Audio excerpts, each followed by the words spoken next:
Do you sometimes get an Excel file and you don't know how to analyze the data? In this example, I have one file which is holding bank data for 1 year, and I want to analyze the data and understand it better. So I can start by doing manually everything, or I can open the Copilot. It has moved to lower corner now, and when you open the Copilot, you can see that there is allow editing now.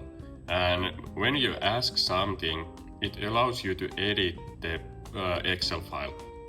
So now I'm asking, can you create me executive reporting dashboard for this data, and create me KPIs and create me different kind of measurements. And the better you know what you want, the better the answer will be. So you can also fine tune this one later, or you can ask it and then you can continue from that point on with your own changes. But in my case, I ask to create me executive dashboard on the data, and quite soon we can see that it's analyzing it, and now it's starting to build the dashboard. All the time when it's building the dashboard, we can follow up what is going on and how it's creating it. And we can see that this is from February until January, so this is almost 1 year data, and all the data was in one sheet, and now it's combining and creating a different kind of views out of the data. And again, we can, based on the request, we can modify these ones also.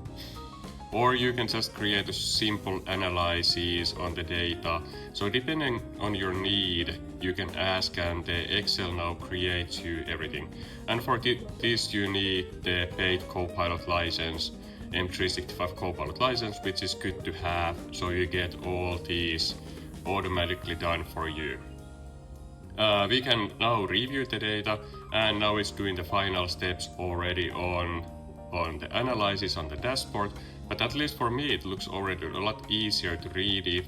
And if I change some data in the original sheet, it's automatically changing the figures also on the reporting. So this is like dashboard for you all the time to be able to use. And it took a few minutes to create this one, and with old traditional way, it would have been taking a lot longer to create this kind of analytical dashboard for me.